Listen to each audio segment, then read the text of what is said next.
शुभनयना करुणामय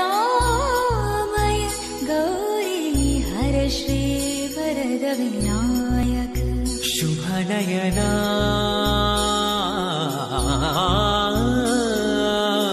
करुणामय गौरी हरश्री वरद विनायक। ओंकार गणपति।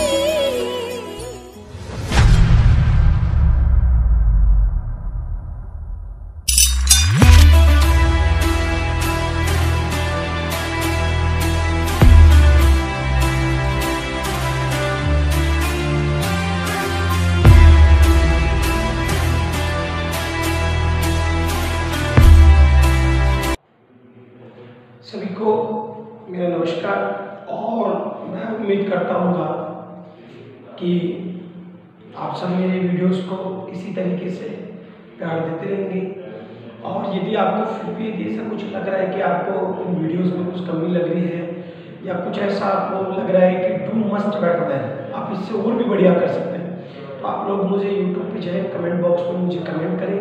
अधिक जानकारी के लिए आप मुझे फेसबुक पे, यूट्यूब पे, इंस्टाग्राम पे, ट्विटर पे आप मुझे क्या कर सकते हैं, फॉलो कर सकते हैं या आप मुझे मैसेज करें, ताकि मैं आपकी जो भी रिक्वायरमेंट्स हैं उनको क्या कर सकूँ, टाइमली आपकी पूरी कर सकूँ, ताकि आप लोग एग्जाम में ज़्यादा से ज़्यादा बेटर मटेरियल आप लोग क्या कर सकें, प्रोवाइड कर सकें। तो डियर स्टूडेंट्स, हम बात कर रहे थे चैप्टर नंबर 12 की, तो उसके कुछ क्वेश्चन हम लोगों ने पहले सोल्व कर लिए थे। आज हम बात करेंगे क्वेश्चन नंबर 10 की। तो क्वेश्चन नंबर जो 10 है आपका बहुत ही इंटरेस्टिंग क्वेश्चन है, और उस क्वेश्चन नंबर 10 के लिए हम लोग थोड़ा सा यहाँ पर दिमाग लगाते हुए चलेंगे। तो सबसे पहले जब मैं आपको कहता हूँ कि आप जब भी क्वेश्चन सोल्व करें, तो क्वेश्चन को सोल्व करने के लिए सबसे पहले जो सबसे ज़्यादा ज़रूरी है वो हमारे लिए है कि हम उस क्वेश्चन को अच्छे से केयरफुली रीड करें। क्योंकि जब तक हमारे पास क्वेश्चन क्लियर नहीं होगा, जब तक हम लोग उसको क्या नहीं कर सकते हैं, सॉल्व नहीं कर सकते। तो क्वेश्चन को आप केयरफुली रीड करें, उसके बाद उस क्वेश्चन का सॉल्यूशन है उसको आप क्या करें, रीड करें। तो हमारे पास उसका जो सॉल्यूशन दे रखा था कुछ इस तरीके का, एक हमने सर्किल ड्रॉ किया और उस सर्किल को ड्रॉ करने के जस्ट बाद एक कॉर्ड्स हमने ये ड्रॉ करी और एक अनदर कॉर्ड्स हमने ये ड्रॉ कर दी। दो वर्ड की अलग अलग जीवाएं हमने यहाँ पर क्या कर दी है, खींच दी, और दोनों की नेम भी आप यहाँ क्या कर दे, रिटर्न कर दे। और जैसे यहाँ से आगे सोल्व करते हैं क्वेश्चन को, तो हमारे पास अलग अलग इनके नेम्स दे रखे थे, वो आप यहाँ ले लें और यहाँ से आप इसका नेम डिनोटेट कर दें ए, क्योंकि दोनों कोड्स इक्वल है और दोनों जहाँ एक दूसरे को इंटरसेक्ट करती है, तो इंटरसेक्ट करने के बाद जहाँ पॉइंट होगा वो डिनोटेट किया हमने ए। और उसके जस्ट बाद हमारा ये आता है यहाँ पर centre of circle. Centre of circle के जस्ट बाद हम जैसे यहाँ से इसको आगे स्टार्ट करते हैं, तो आगे इस डायग्राम के लिए आपको क्या करना है, डैश डैश करते हुए हम लोगों को इससे ज्वाइन कर देना है, और ये इससे ज्वाइन होगा और ये आप इससे ज्वाइन कर दें। यहाँ आप इसका नेम डिनोटेट कर दें ओ, इसके जस्ट बाद आप लोग यहाँ से राइट कर देते हैं और यहाँ से राइट कर देते हैं, ये भी 90 हो गया और ये भी आपका 90 डिग्री हो गया। तो डियर स्टूडेंट, जैसा मैं आपको बताना चाह रहा हूँ, जैसे मैं आपको एक्सप्लेन कर रहा हूँ, तो मैं उम्मीद करता हूँ आपको वो एक एक टॉपिक, एक एक वर्ड्स टू वर्ड्स आपको क्लियर होगा। तो सबसे पहले हम लोग बात करेंगे यहाँ पर गिवन की, और गिवन को हम हिंदी में बोलते हैं दिया हुआ। तो हम जैसे बात करेंगे तो हम लोग यहाँ पर क्या लिखेंगे कि A B and C D are two equal chords. A B और सी डी पढ़ते की क्या है, दो जीवाएं हैं जो एक दूसरे को ई पर क्या करती है, प्रतिच्छेद करती है। A B and C D are two equal chords intersect each other at the point E, E पे इंटरसेक्ट करती है। फिर उसके जस्ट बाद आपको यहाँ पर लिखना है कंस्ट्रक्शन, और कंस्ट्रक्शन को आप लोग बोलते हैं रचना। और रचना के लिए आप लोगों को यहाँ पर लिखना है कि जॉइन, यहाँ से आप लोग लिखेंगे join O to E and N और एम। अब हिंदी मीडियम का कोई बच्चा है तो आप क्या लिखेंगे, ओ को ई तथा एन व एम से मिलाया। ये इस तरीके से आपको यहाँ पर क्या कर देना यहाँ पर लिख देना डियर स्टूडेंट्स। अब आपने यहाँ तक इसको लिख दिया, उसके जस्ट बाद जब आप यहाँ से इस क्वेश्चन को आगे कंटिन्यू करते हैं, धीरे धीरे इसको आपको भी डिस्क्राइब करना आ जाएगा। धीरे धीरे आप इसको डिस्क्राइब करेंगे। तो टू प्रूव, जिसे आप हिंदी में लिखते हैं सिद्ध करना। तो उम्मीद करता हूँ इंग्लिश में कोई जो मैं वर्ड लिखता हूँ वो आराम से नॉट सस्पेंसेबल होंगे, किसी प्रकार का कोई डाउट यहाँ नहीं होगा। तो डियर स्टूडेंट्स, आप मेरी बात यहाँ समझने की कोशिश करें। आपको इंग्लिश में लिख कर दिया है सक्सेसिव पॉइंट, आपकी इंग्लिश की जो बुक है उसमें लिखा हुआ है कि prove that their successive part will be equal to their, equal to their. तो सक्सेसिव पार्ट होता है जहां ये एक दूसरे को इंटरसेक्ट कर देता है, इंटरसेक्ट करने के बाद ये वाला पार्ट और ये वाला पार्ट इक्वल हो, और ये वाला पार्ट और ये वाला पार्ट क्या हो, इक्वल हो। तो ये दोनों पार्ट्स आपके क्या होने चाहिए, यहाँ पर इक्वल होने चाहिए, ये आपको इक्वल करना है। तो मैं हर बच्चे को कहता हूँ आप इसको इक्वल में लिख दें। अब बात करते हैं हम हिंदी मीडियम के हिसाब से। तो हिंदी मीडियम के हिसाब से यहाँ लिखा हुआ है संगत भाग बराबर होते हैं। तो संगत भाग, ये इंटरसेक्ट हो गया मतलब ये प्रतिच्छेद कर दिया, तो ये और ये बराबर हो, या फिर यहाँ से यहाँ तक, यहाँ से यहाँ तक, ये क्या होनी चाहिए, बराबर होनी चाहिए। इसको हम इंग्लिश में बोलते हैं सक्सेसिव पार्ट और हिंदी में बोलते हैं संगत भाग। ये हमारे क्या होने चाहिए, बराबर होनी चाहिए।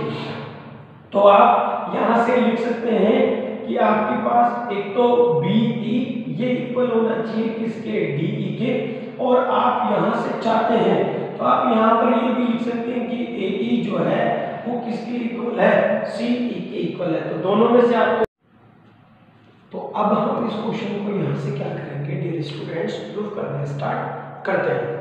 तो आपको सबसे पहले क्या लेना है, दो ट्रायंगल आपको लेने हैं डियर स्टूडेंट। जैसे कि आपके पास बुक है, उस बुक में आपके पास जो लैंग्वेज लिखी हुई, उस लैंग्वेज के अकॉर्डिंग आप यहाँ पर एक एक वर्ड टू वर्ड यहाँ पे क्वेश्चन को कंस्ट्रक्ट करते चलें। अच्छा, आपको ये भी ध्यान रखना है कि आपने जो कंस्ट्रक्ट किया उसमें आपको ये भी लिखना है कि ON परपेंडिकुलर है आपके पास AB पे, एंड आप लोग यहाँ से देखेंगे तो OM परपेंडिकुलर आपके पास CD। तो ये भी आपको यहाँ पर क्या करना है, रिटर्न करना है। उसके बाद हमें क्या करना है, केवल और केवल इस क्वेश्चन को प्रूव करने के लिए सिस्टमेटिक ढंग से आपको इसको काम में लेकर चलना है। तो डियर स्टूडेंट, अब मैं जैसे बात कर रहा हूँ क्वेश्चन में जब हम रीड कर लेते हैं, मैंने आपको बताया सक्सेसिव पार्ट हिंदी मीडियम के हिसाब से मैंने बताया आपको संगत भागों की क्या होती है, आपके पास ये बराबर होती है। तो अब आपको यहाँ से क्या करना है, इनको लेके चलना है। तो जैसे हम इसको लेके चलते हैं तो आप लोगों को इंग्लिश मीडियम को यहाँ से लिखना है वी नो दैट, और हिंदी मीडियम को यहाँ लिखना है हम जानते हैं कि, हम जानते हैं कि, वी नो दैट हम जानते हैं कि। आपको ये पता है कि केंद्र से और यहाँ तक की जो लाइन होती है डिस्टेंस, जैसा कि हमने 12.6 और 7th थ्योरम में सॉल्व किया था कि जो डिस्टेंस होती है यहाँ से यहाँ तक की, वो सेंटर ऑफ सर्कल से क्या होती है, इक्वल होती है। तो we know that distance from centre to circle are equidistance, from centre to circle are equidistance, केंद्र से समदूरस्थ होती है। तो ये केंद्र से क्या होती है, समदूरस्थ होती है। तो ये आपको यहाँ पर एज इट इज क्या करनी है, रिटर्न करनी है। इससे पहले आप क्या करेंगे, इस प्रूफ के अंदर एक लाइन लिख देंगे कि AB जो है वो इक्वल है किसके, CD के, और आप इसको बना देंगे यहाँ से इक्वेशन फर्स्ट। उसके बाद ये आपने लिख ही दिया इक्वी डिस्टेंस होती है। तो हम लोग यहाँ पर लेके चलेंगे दो ट्रायंगल। फर्स्ट हमने लिया यहाँ से MOE, एंड आप लोग यहाँ से लेके चलेंगे ट्रायंगल MOE।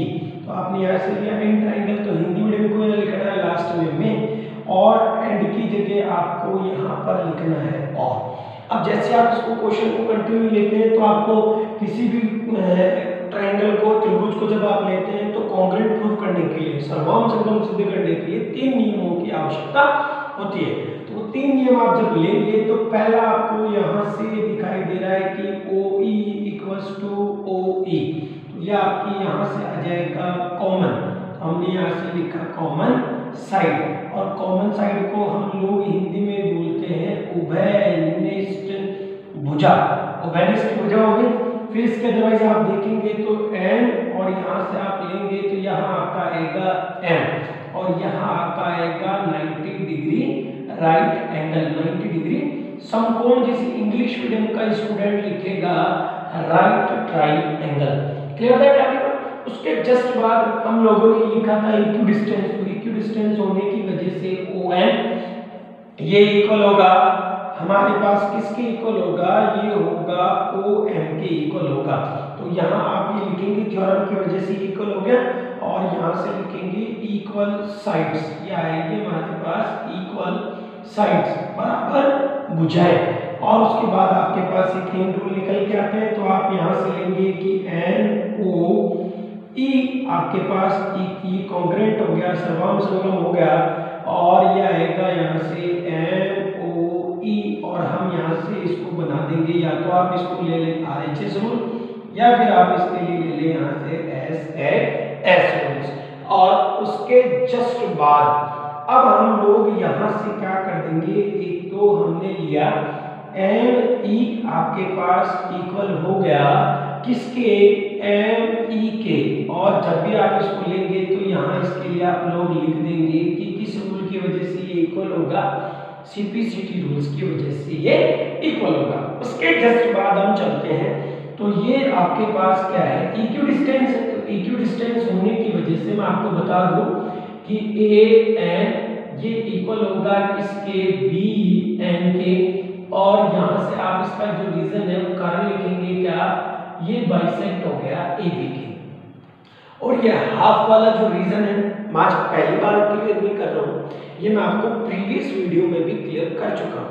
तो मैंने आपको बार बार एक ही चीज को अप्लाई किया है कि आपको ये क्वेश्चन क्लियर करने के लिए प्रीवियस वीडियोस को क्या करना पड़ेगा, पहले देखना पड़ेगा। जब तक आप प्रीवियस वीडियो क्लियर नहीं करेंगे, जब तक दुनिया की कोई भी ताकत आपको उन क्वेश्चंस को क्लियर नहीं करवा सकती है, तो उन क्वेश्चंस को क्लियर करने के लिए पहले आप प्रीवियस वीडियो लुक करें, हमारे YouTube पे और वीडियोस जो डाल रखे हैं आप उनसे क्लियर लें, और उसके बाद फिर आप इसको लिखेंगे। फिर आपके पास यहाँ से आता है कि हमारे पास CM ये इक्वल है किसके, DM के, और यहाँ से हमने लिखा 1/2, और ये आएगा CD। अब आप देखो इनको आप प्रूफ करें, तो मैं इसको इसके क्या कर देता हूँ, इक्वल कर देता हूँ। यहाँ से मैंने लिखा AN, और ये इक्वल आएगा हमारे पास CM के, और इसको मैंने यहाँ से बना दिया है इक्वेशन 3। मोटा मोटी बात मैं आपको समझाने की कोशिश कर रहा हूँ। आपको क्या करना है डियर स्टूडेंट, इसको और इसको ऐड करना है, तो हमारा AE निकल के आ जाएगा, इसको और इसको हमें ऐड करना है, तो हमारा CE निकल के आ जाएगा। मतलब इस तरीके से ये वाला पार्ट प्रूफ हो जाएगा। जब इन दोनों पार्ट्स को हम ऐड कर देंगे, तो टोटल पार्ट में से आपको इसको माइनस कर देना है, तो ये और ये पार्ट हमारा इक्वल हो जाएगा, मतलब बराबर हो जाएगा। तो अब आप मेरे साथ साथ देखने की कोशिश करें।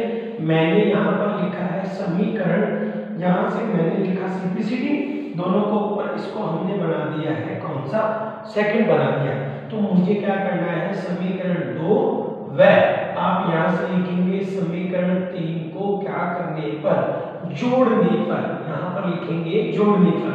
अब आपको ये इंग्लिश मीडियम का बच्चा है तो उसको लिखना है ऐड इक्वेशन, यहाँ से लिखेंगे ऐड इक्वेशन सेकंड है, एंड आपके पास पैटर्न होगा यहाँ से थर्ड। सेकंड और थर्ड को आपने लिया, तो यहाँ आपने लिया तो AN, और यहाँ आपकी जो अनदर साइड थी NE, इसको आपने लिया AN और NE, इन दोनों का आपको क्या करना है, ऐड करना है। फिर उसके जस्ट बाद आप यहाँ से लेते हैं तो आपका CN, और यहाँ से आपकी NE, इन दोनों को आपको क्या करना है, ऐड करना है। तो आप मेरी बात समझने की कोशिश करें, जब आप AN को NE को ऐड करते हैं तो टोटल आपके पास बन के आता है AE। मैं इस बात के लिए थोड़ा सा इसको जूम करके आपको फोकस करके भी बता रहा हूँ। अब देखिए मैं वीडियो को जूम कर रहा हूँ, अब जूम के साथ साथ इसको समझने की कोशिश करें। AN को और NE को आपको क्या करना है, ऐड करना है। ऐड करने पर आपके पास टोटल बन जाएगा AE, और वैसा ही सेम प्रोसेस आपको इसमें करना है। CM और ME, CM को आप क्या करेंगे, ऐड करेंगे ME के साथ, तो आपका टोटल बन के आएगा CE, जिससे आपका ये वाला जो पार्ट है AE = C, ये हमारा प्रूव होकर आ जाएगा। तो मैंने जूम करके आपको बताया, उम्मीद करता हूँ कि आपको ये चीज़ समझ में आई होगी। अब मैं बाकी बात करता हूँ कंप्लीट वीडियो की। तो फिर हम कंप्लीट वीडियो पे आते हैं, तो हमने यहाँ से लिखा AE, और यहाँ से हमने लिखा CE। तो हमारा ये वाला जो पार्ट था वो हमने प्रूव कर दिया है और इसको मैंने इक्वेशन 4 बना दिया है। अब मुझे यहाँ से समीकरण फर्स्ट में से अब आपको क्या करना है, फोर्थ को क्या कर दो, गठा दो। गठाने पर इंग्लिश मीडियम का कोई बच्चा जब इसको देखेगा तो उसको यह लिखना है on subtracting equation first from fourth, on subtracting equation first from fourth. ये बेसिक चीजें इंग्लिश लैंग्वेज हिंदी लैंग्वेज में आपको बार बार क्लियर कर चुका हूँ और बार बार आपको चीज मुझे नहीं लगता कि समझाने की आवश्यकता है। तो अब आपको क्या करना है, जो फर्स्ट इक्वेशन थी हमारी, जो मैंने यहाँ पर ये बॉक्स लिया है, तो इसको आपको यहाँ लिखना है AB और इसमें से आपको माइनस करना है AE। फिर आपको यहाँ से लिखना है CD और इसमें से आपको माइनस करना है CE। तो आप AB में से AE, AB में से AE को जब माइनस करते हैं तो रिमेनिंग आपका निकल के आता है BE और उसके बाद इसमें से आपने माइनस किया तो हमारे पास निकल के आता है DE। और इस तरीके से हमारा ये जो क्वेश्चन है टोटल वो कंप्लीटली क्या होता है, प्रूव हो जाता है। तो मैं उम्मीद करता हूँ आपको मेरे बताए हुए कॉन्सेप्ट और बताए हुए टॉपिक्स और वीडियोस क्लियर होंगे और आप इनकी हेल्प लेके इन क्वेश्चंस को आराम से इजी वे में सॉल्व कर सकते हैं। यदि फिर भी आपको कोई डाउट है तो आप YouTube पे जाएं, मुझे कमेंट करें और फिर भी आपको कोई दिक्कत है तो कुछ दिनों बाद देन आफ्टर मकर संक्रांति हम लोग YouTube पे लाइव क्लासेस लेने की कोशिश करेंगे। तो YouTube पे जब लाइव क्लास लेंगे तो उससे पहले हम लोग एक छोटा सा वीडियो अपलोड करेंगे YouTube पे हम कब से YouTube पे लाइव क्लासेस ले रहे हैं। तो आप हमारे साथ उन लाइव क्लासेस में ऐड हो और लाइव क्लासेस में आप ऐड होके और आपकी जो भी क्यूरियोसिटी है, जो भी डाउट्स है, आप लाइव चलती रहेगी क्लास तो आप हमें कमेंट करें ताकि हम आपके जो भी डाउट्स है उनको क्लियर कर सकेंगे। और अब हम बात करेंगे क्वेश्चन नंबर जो भी हमारा नेक्स्ट है 11 क्वेश्चन नंबर, जो बहुत ही फटाफट सोल्व होगा। उसमें ज़्यादा से ज़्यादा हमें 2 मिनट की रिक्वायरमेंट है और हमारा क्वेश्चन प्रूव हो जाएगा। तो आप फटाफट से क्वेश्चन नंबर 11 को रीड कर लें फुर्ती से। स्टूडेंट हम बात करेंगे क्वेश्चन नंबर 11 की, जो बहुत ही रोचक और बहुत ही जबरदस्त क्वेश्चन है और एक बार अगर आप इसको केयरफुली देख लेंगे तो आपका सारा डाउट बिना किसी डाउट के क्लियर हो जाएगा। तो आप फटाफट से मेरे साथ साथ देखें। क्वेश्चन आपने रीड किया और 2 पैरेलल लाइंस की 2 कोड्स हमने यहाँ पर क्या कर दी, ड्रॉ कर दी। दोनों क्या होंगे, दोनों लाइंस पैरेलल होनी चाहिए स्टूडेंट। दोनों लाइन पैरेलल होने के जस्ट बाद यहाँ पे हमने नेम डिनोटेट किया AB, यहाँ से आप डिनोटेट कर दें CD और इसके अंदर आपको एक लाइन और क्या करनी है, ड्रॉ। तो आपने ये लाइन और यहाँ पर क्या कर दी है, ड्रॉ कर दी है। इसको आप अपने हिसाब से नेम दे दें, कोई भी जो आपको नेम अच्छा लग रहा है तो आप यहाँ से इसको कोई भी नेम दे दिया। हमने दे दिया यहाँ से E दे दिया और इसको हमने यहाँ से दे दिया है F, EF आपने यहाँ इसको नेम दे दिया। उसके बाद आप इसको इससे आप ज्वाइन कर दें और ये आपका सेंटर आता है O, इसकी वजह से ये 90, इसकी वजह से ये 90, यहाँ आप डाल दें P, यहाँ आप O, यहाँ आप डाल दें Q। कोई कंपलसरी नहीं है कि आप यही नेम रिटर्न करें। आपके उस समय दिमाग में यदि कोई अच्छे से नेम हो रहा है तो आप वो भी नेम यहाँ क्या कर सकते हैं, रिटर्न कर सकते हैं, क्योंकि आपकी बुक में क्लियरली कोई भी नेम्स का डिस्क्रिप्शन नहीं दे रखा है। तो आपको आप अपने हिसाब से नेम लिखें, आपको अलग से यहाँ पर आइडेंटिफाई करने की रिक्वायरमेंट नहीं है कि साहब हम यही नेम यहाँ पर क्या करेंगे, रिटर्न करेंगे। तो सबसे पहले गिवन की मैं बात करूँ तो गिवन आप लोगों को मैं बार बार बता चुका हूँ और बार बार मैं ये चीज़ आपको बार बार कहता भी हूँ कि जब भी आप गिवन लिखेंगे तो आपको इन चीज़ों को क्या कर लेना है, क्लियर कर देना है। तो आप सीधा सा क्लियर कर लेंगे। O is a center of circle, AB and CD are 2 equal parallel chords। O वर्त का केंद्र है, AB और CD वर्त की 2 समांतर जीवाएं हैं। AB और CD वर्त की 2 समांतर जीवाएं है। आपको ये लिख लेना है दिया हुआ में गिवन में। फिर हम बात करते हैं कंस्ट्रक्शन में। अब कंस्ट्रक्शन में छोटी सी लाइन है, आपको दिख रही होगी कि OP perpendicular AB, OQ perpendicular CD। तो आप ये चीज यहाँ पर लिख दें, O को P से मिला या डायरेक्टली यहाँ से लिख दें OP लंब AB व आप यहाँ से लिखेंगे OQ परपेंडिकुलर यहाँ आपका आता है CD। एक बार मैंने हिंदी में बोल दिया, एक बार मैंने इंग्लिश में। परपेंडिकुलर को हम लंब बोलते हैं, तो ये दोनों आपने लिया। अगर आप और कंस्ट्रक्शन लिखना चाहते हैं तो ये भी लिख सकते हैं, join OP and join OQ। उसके बाद फिर आप इसको यहाँ पर क्या कर सकते हैं, लिख सकते हैं। पर मैं डायरेक्टली कहता हूँ कि आप यही लिख दें तो ज्यादा दिक्कत आपको है नहीं। अब मोटा मोटा क्वेश्चन बात करते हैं, तो POQ is an straight line, is an straight line. आपको यहाँ पर क्या करना है, इसको प्रूव करना है। इज एन स्ट्रेट लाइन मतलब POQ आपके पास एक कौन सी रेखा होनी चाहिए, सरल रेखा। तो हम बात करें POQ एक स्ट्रेट लाइन, और स्ट्रेट लाइन का सम ऑफ टोटल होता है 180। मतलब हम जब इसको ऐड करें तो इसका योग होना चाहिए 180, और जैसे हमारा योग 180 आता है तो हमारा जो क्वेश्चन है वो क्या हो जाएगा डियर स्टूडेंट्स, प्रूव हो जाएगा। तो आप करो, आप प्रूफ की तो फटाफट से आप लेंगे। तो मैं आपको ज्यादा टाइम वेस्ट न करके मैं सीधा आपको इस क्वेश्चन को सॉल्व करवाने की बात करता हूँ, और सीधा हम इस क्वेश्चन को सॉल्व करेंगे। तो हमारे पास सीधा सा एक क्वेश्चन है, क्या है कि हमने यहाँ से लिया ट्राइंगल BPO, और उसके बाद हम यहाँ से लेते हैं तो आता है FOP। और आपको मैं बता दूं, इसको हम बोलते हैं रेखिक युग्म कोण। क्यों? क्योंकि जब सरल रेखा के एक की ओर बने जो कोण होते हैं उनका सम ऑफ टोटल होता है 180 डिग्री। तो ये सरल रेखा एक रेखा है, इसके एक की ओर जितने भी कोण बनेंगे उनका योग होगा 180। मतलब वो लीनियर पेयर एंगल हो जाते हैं, और लीनियर पेयर एंगल होने की वजह से उनका सम ऑफ टोटल होता है 180। तो हम यहाँ पे लीनियर पेयर इक्वेशन लिख सकते हैं या रेखिक युग्म कोण लिख सकते हैं। अब आप देखिए OP, P पे आपने 90 बनाया था तो P पे आपने 90 लिया, और इसी को आप आगे लिख देंगे FOP इक्वल्स टू 180। मैं ज्यादा इजी समझाने की कोशिश कर रहा हूँ, हम एक्स्ट्रा कोई भी लैंग्वेज फालतू की इसमें नहीं लिखेंगे ताकि बच्चे के दिमाग में इसका बर्डन हो। तो बर्डन नहीं बढ़ाऊंगा, बिल्कुल इजी सा क्लियर करूंगा।